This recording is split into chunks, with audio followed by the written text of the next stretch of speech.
भारतीय संविधान की प्रकृति एवं संघात्मक या एकात्मक संघात्मक लक्षण।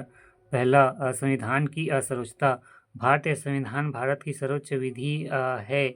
इसके प्रावधान सभी सरकारों पर बाध्यकारी है। कोई भी सरकार या संस्था संवैधानिक उपबंधों का उल्लंघन नहीं कर सकता है। संक्षेप में, भारत में कोई भी शक्ति संविधान के ऊपर नहीं है। दूसरा, लिखित और कठोर संविधान।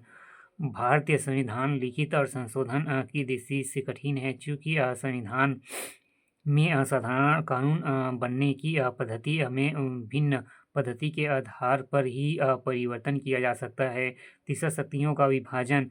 विश्व के अन्य संघीय संविधानों की तरह भारत के संविधान में भी संघ और राज्यों के मध्य शक्तियों का विभाजन किया गया है। दोनों के अधिकार क्षेत्रों में 3 सूत्रियों में बांटा गया है। पहला, संघ सूची 97 विषय। इनमें संसद के क्षेत्राधिकार प्राप्त है।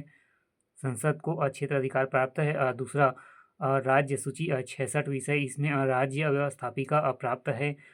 तीसरा, समवर्ती सूची 47 विषयों पर संघ एवं राज्य क्षेत्र दोनों को प्राप्त हैं। डॉक्टर अंबेडकर संघात्मक सरकार का मुख्य लक्षण संविधान द्वारा विधायी और कार्यपालिका सत्ता का केंद्र एवं इकाई के मध्य वितरण। इस सिद्धांत का हमारे संविधान में अनुसरण किया गया है कि अंततः यह कथन असत्य है कि राज्यों को केंद्र के अधीन रखा गया है।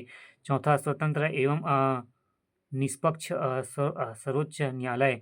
भारत में स्वतंत्र एवं निष्पक्ष न्यायपालिका का गठन किया गया है। सर्वोच्च न्यायालय का गठन इस प्रकार किया गया है कि यह स्वतंत्रता एवं निष्पक्षता पूर्ण कार्य कर सके। साथ ही सर्वोच्च न्यायालय को संविधान की व्याख्या कर अधिकार भी है। पांचवा, केंद्र में द्विसदनीय विधायिका। भारतीय संविधान में केंद्रीय विधायिका में द्वितीय सदन के रूप में राज्यसभा का प्रावधान है, जिसमें राज्य की विधायिका में प्रतिनिधित्व भेजे जाते हैं। एकात्मक लक्षण। भारत अत्यंत विशाल एवं विविधतापूर्ण देश है, जिसे एक सूत्र में बांधने के लिए एकात्मक की आवश्यकता है। भारतीय इतिहास गवाह है कि जब जब भारत की केंद्रीय सत्ता कमजोर पड़ी है, तब तब भारतीय एकता छिन्न भिन्न हो गई है और विकास अवरुद्ध हुआ है। अंततः हमारे संविधान निर्माताओं ने संघात्मक व्यवस्था अपनाते हुए भी केंद्रीय सत्ता को अधिक शक्तियां प्रदान की है। संविधान के प्रमुख एकात्मक लक्षण निम्न हैं।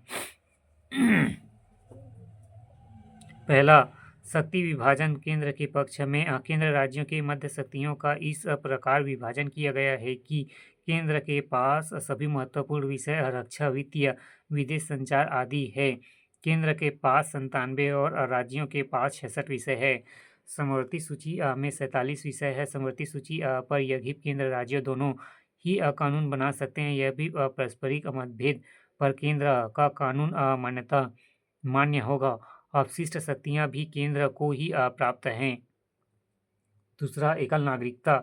भारत की एकता बनाए रखने एकल नागरिकता ही रखी गई है। राज्य नागरिकता नहीं प्रदान कर सकता। तीसरा, केंद्र एवं राज्यों का एक ही संविधान संपूर्ण भारत के लिए एकमात्र संविधान रखा गया है। राज्यों का पृथक संविधान नहीं होगा। चौथा, एकीकृत न्याय व्यवस्था। संघात्मक शासन में असंघीय और राज्य कानूनों को लागू करने दोहरी न्याय व्यवस्था होती है, लेकिन भारत में ऐसा नहीं है। राज्यों और उच्च न्यायालय एवं सर्वोच्च न्यायालय की शाखा उच्च न्यायालयों के निर्माण एवं गठन केंद्रीय सत्ता ही करती है। सर्वोच्च न्यायालय केवल भारतीय संघीय न्यायालय नहीं, वरन पूरे देश के लिए सर्वोच्च अपीलीय न्यायालय है।